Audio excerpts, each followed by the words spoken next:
warahmatullahi wabarakatuh. Apa khabar anak-anak? Okey, hari ini cikgu akan sambung dengan ubahan songsang. Okey, hari ini sebenarnya cikgu akan ajar 2 benda, iaitu ubahan songsang dan ubahan bergabung. Okey. Cikgu hanya nak objektif cikgu adalah hanya untuk pelajar dapat menukarkan penyataan kepada persamaan sahaja. Nanti the rest minggu depan kita akan belajar macam mana nak cari pemalar. Okey.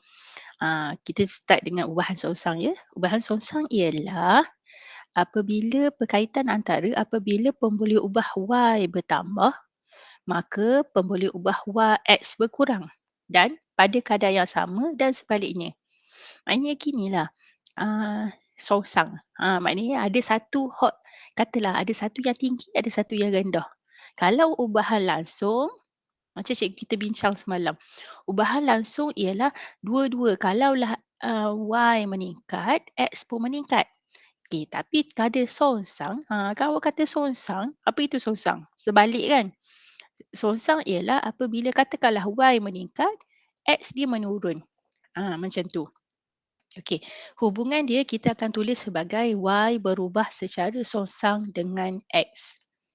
Okey, macam mana kita nak tulis? Macam biasa, kita akan tulis dengan bentuk Y lambda 1/X. Okey, kalau dia kata songsang, X akan duduk di bawah per.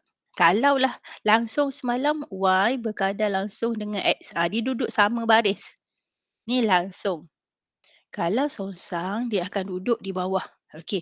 Kalau dalam bentuk persamaan, kita akan tulis dalam bentuk K. Ingat, persamaan ada tanda sama dengan ada tanda K. Okey. Cuma dalam ni, kalaulah kita lukis, dalam bentuk hubungan, dia akan bentuk hyperbola macam ni. Bentuk ni. Okey. Ni adalah Y 1/X. Okey, apabila kita kata ada satu pemalar, kita boleh tukar dia sebagai Y melawan 1/X dengan bermula dengan asalan. Maknanya akan dapat graf garis lurus gini tak? Cuma, cuba tengok apa beza dia. Ni adalah X, ni adalah 1/X. Kalau dia dapat garis lurus, dia buat macam ni. Ni untuk pengetahuan awak je lah.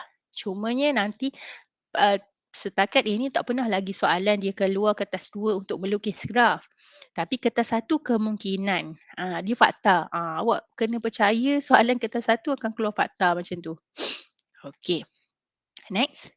Macam mana kita nak tulis bentuk lain. Okey, yang ni dia akan agak bentuk lain. Apabila dia duduk, Y berubah secara songsang dengan X kuasa N. Ni kalau dia kata dia kuasa N. Jadi X1/N tu, X akan duduk di bawah.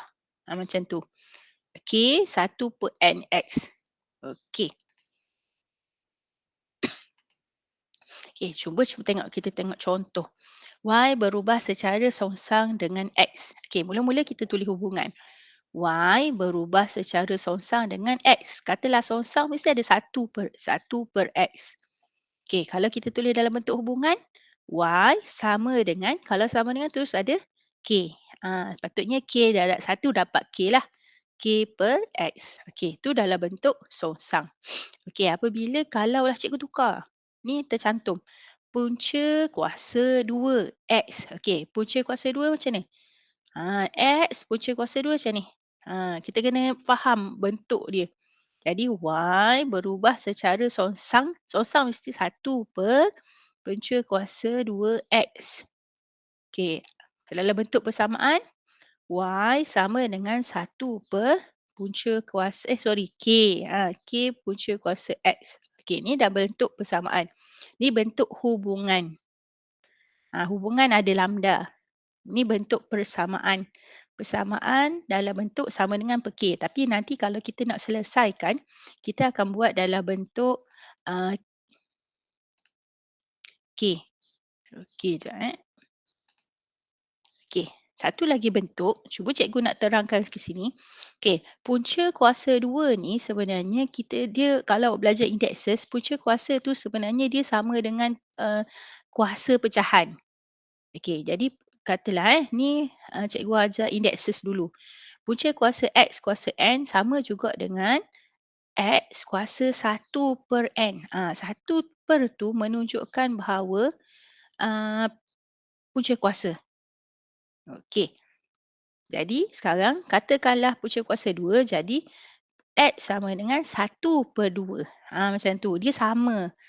Okey, cuma dalam bentuk soalan lah. Maknanya kalau cikgu tukar bentuk indekses tu, dia akan jadi Y lambda. Okey. Jadi Y kalau kita tukar Y dalam bentuk gini, Y sama dengan, tadi kita kata punca kuasa tu sama dengan 1/2. Jadi 1/X kuasa 1/2. Okey, macam tu. Ataupun ni lagi ekstra lah ni, dia akan jadi Y lambda, kalaulah dia naik atas dia akan jadi X kuasa -1/2. Macam tu. Ni tambahan lah cikgu kata kalaulah masuk dalam kotak satu. Tapi awak kena faham dia bentuk dia macam ni. Okey. Okey. Habis bab songsang. Okey, kita pergi bergabung. Bergabung ni adalah gabungan antara ubahan langsung dengan ubahan tercantum. Dan dengan ubahan songsang. Ginilah maknanya ada ubahan langsung dan ubahan songsang. Kita kena baca ayat betul-betul. Okey. Jadi macam mana? Okey, contoh. Y berubah secara langsung dengan X kuasa M. Ni adalah tercantum. Dan secara songsang dengan M. Okey, apabila kita kata langsung je mesti sama baris. Songsang je mesti duduk di bawah pecahan. Okey. Semua awak nak ingat tu je. Okey, next. Contoh. P berubah secara langsung dengan kuasa 3. Q. Okey, kita tulis dulu. P berubah tu lambda secara langsung. Langsung mesti duduk atas. Okey, jadi duduk atas lah kan. Kuasa 3Q. Okey, kuasa 3Q jadi kuasa 3Q. Okey, songsang dengan R. Okey, jadi P kuasa 3 dulu. Sebab langsung duduk sama baris. Songsang dengan R mesti duduk per R bawah. Macam tu. Kalau kita buat dalam bentuk persamaan, jadi P sama dengan K akan duduk sebelah Q kuasa 3 per dengan R. Macam tu. Langsung sama baris, songsang per. Okey, tu key dia. Okey, next. Okey, ni panjang. Sebab tu cikgu kata kena baca. Tekanan P. Okey, abaikan dia punya rumus. Pada roda kereta sorong berubah secara langsung dengan M. P langsung dengan jisim M. Okey, buang dia punya simbol. Okey, jadi P dulu duduk depan. Langsung duduk tepi. Okey, lambda jisim M. Okey, jadi ada P dengan M. Okey, PM langsung duduk sama baris. Songsang dengan luas permukaan sentuhan roda L. Yang ni kita tak payah ambil. Jadi kita ada huruf PML. Okey. Kita tulis balik. Langsung M, songsang L. Songsang L akan duduk di bawah. Okey, macam tu. Okey, jadi kita tulis P sama dengan K duduk sebelah M per dengan L. Macam tu. Okey. Okey, itu saja cikgu rasa untuk kelas hari ini. Lepas ni cikgu nak awak salin nota dan seterusnya buat latihan yang cikgu berikan. Okey, pastikan next week tolong ambil semua orang dah ada buku latihan. Cikgu akan start dengan buku latihan. Okey, sekian. Terima kasih.